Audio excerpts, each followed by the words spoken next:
በእግር ኳስ መነጋገሪያ ሰው ነበረ። ቀጣዩ አልጋ ወራሽም ተብሏል።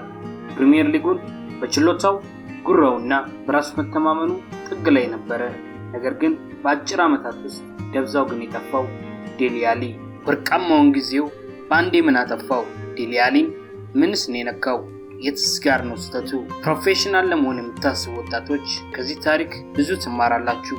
እስከ መጨረሻው ተከታተሉ።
ሚልቶን ኬንስ ተወለደ። አስተዳደጉ ፈጣን ነበረ። እግር ኳስን በ16 ዓመቱ በኤምኬ ዶንስ ጀመረ። ለቶትናም ደግሞ በ19 ዓመቱ ፈረመ። ቶትናም እያለ ልዩነት ለመፍጠር ጊዜ አልፈጀበትም ነበር። በ2015-16 ሲዝን የዓመቱ ኮከብ ወጣት ተጫዋች ተባለ። ቀጣይ ዓመት 18 የሊግ ጎሎችን አገባ። በማሪዮ ፖቼቲኖ ስር እሱ የክለቡ አውራ ነበረ። እግር ኳስን ሲጫወት ያለምንም ፍርሃት በድንቅ እንቅስቃሴና በውብ ጎሎች ታጅቦ ነበር።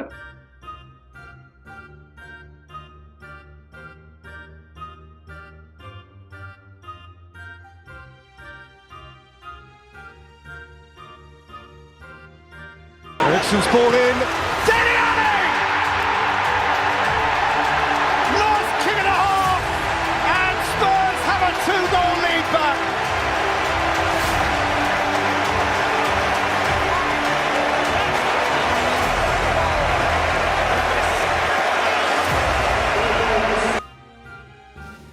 ደጋፊዎች ክሪስታል ፓላስ ላይ ያገባውን አስገራሚ ጎል፣ ቼልሲ ላይ ያስቆጠራቸውን 2 ጎሎችና በቻምፒየንስ ሊግ ምሽት ከሪያል ማድሪድ ያሳየውን አስገራሚ ብቃት ከአይምሯቸው ሊያወጡት አይችሉም። በመድመቅ ላይ ያለ ተጫዋች አልነበረም።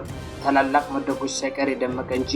በ20 ዓመቱ እሱ በዓለም ዋንጫ በቻምፒየንስ ሊግ ጥሎ ማለፍ በመጫወት በጊዜው የዓለማችን ምርጡ የመሃል ሜዳ ተጫዋች መሆኑን አሳይቷል።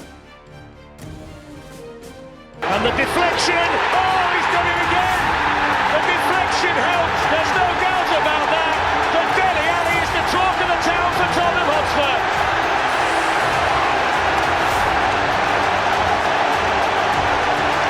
Jan Vertonghen.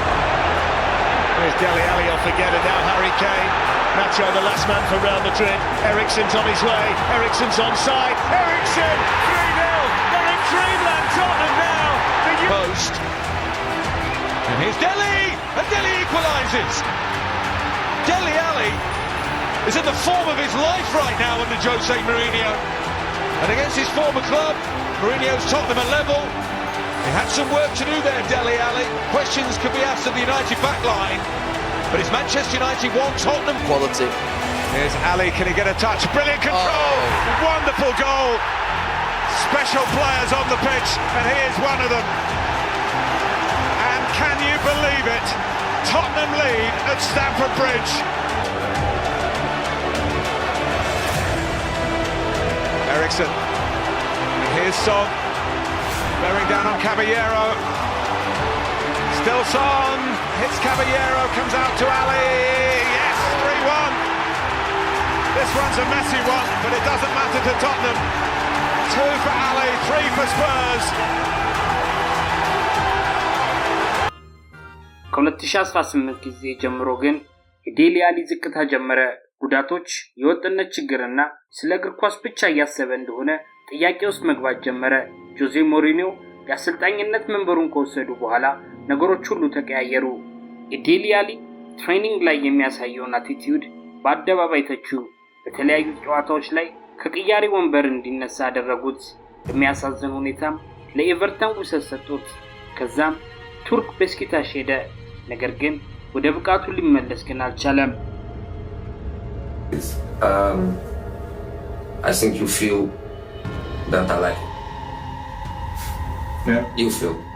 I like you as a player, and I like you also as a kid. I think you are a nice kid. I don't want to be your father because you have your father. I don't want to be your uncle or your old brother. I just want to be your coach, but with a good connection. I felt that you had ups and downs. There is a huge difference between a player that keeps consistency and a player that has moments. And that is what makes a difference between a top player and a player with the top potential. It's something that you don't have to share with me. I think it's just for you to analyze yourself and to realize why my career is being, okay, MK Dons top the national team, bang, and then you reach the top, and then... በ2023 ቀጥተኛ የሆነ በጣም አሳዛኝ ቃለ ምልልስ ከጋሪ ኔቪል ጋር አደረገ። የብዙ ዓመታት ችግሮቹን ዘረገፈው። በልጅነቱ የተደረገውን የተለያየ አደንዛዥ እጾችን ይጠቀም እንደነበርና እግር ኳስ ካሪየሩን ሊያሳጣው እንደነበር ተናግሯል። ወደ ማገገሚያም ገብቶ እግር ኳስን መልሶ ስለመጫወት ሳይሆን ሕይወቱን ወደ ማስተካከል ገባ። ደጋፊዎች ይህንን ሲሰሙ ለሱ ያላቸውን አመለካከት ቀየሩ። ዴሊ በሜዳ ላይ ብቻ አልነበረ የሚታገለው ከሕይወት ጋርም እንጂ። You kind of a brief understanding. So at 6, I was molested by my mom's friend who was at the house a lot. So my mom was an alcoholic. And then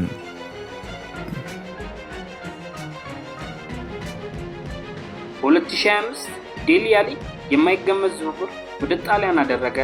18 ወር ኮንትራት ፈርሞ ወደ ኮሞ ተዘዋወረ። የሴሪያው ቡድን በሴስ ፋብሪጋስ ነው የሚሰለጠነው። የመጀመሪያ ጨዋታውን ከኤሲ ሚላን ጋር አደረገ። ነገር ግን ተቀይሮ በገባ በ10 ደቂቃ ውስጥ በቀይ ካርድ ከሜዳ ተሰናበተ። የሱ ወደ እግር ኳስ መመለስ ግን ከእግር ኳስም በላይ ነበረ። ራስን ከፍ ማድረግ፣ መነሳት፣ ከእንግሊዝ ሚዲያዎች ጫና ወጥቶ እግር ኳስን ከሚያምነው አሰልጣኝ ስር ሆኖ መጫወት። ዴሊ አሊ ራሱን መልሶ በጣሊያን ምድር ያገኝ ይሆን? እሱን ጊዜ ብቻ ነው የሚፈታው። የዴሊ አሊ እግር ኳስ ታሪክ ከእግር ኳስም ማማ ላይ መውረድ ብቻ አይደለም፣ ህመም፣ ጫናና የውቅና መጥፎ ጎኑንም ማሳያ እንጂ። ግን ደግሞ መልሶ ብቃቱን ማግኘት ይችል ይሆን? እሱን ጊዜ ይፈታዋል። አንድ ነገር ግን ግልጽ ነው፣ እግር ኳስ መቼም ዴሊ አሊን አትረሳውም። ውድ የእግር ኳስ ቤተሰቦች ለእንደዚህ አይነት የስፖርት ታሪኮች ቻናላችን ቤተሰብ ሆኖ ቪዲዮንም ላይክ ማድረግ አይዘንጉ። እንደዚህ አይነት ቪዲዮዎች፣ ስፖርት ዘገባዎች ሰብስክራይብ ማድረግ አይዘንጉ። ቪዲዮውን ምልክቷን ይጫኑ።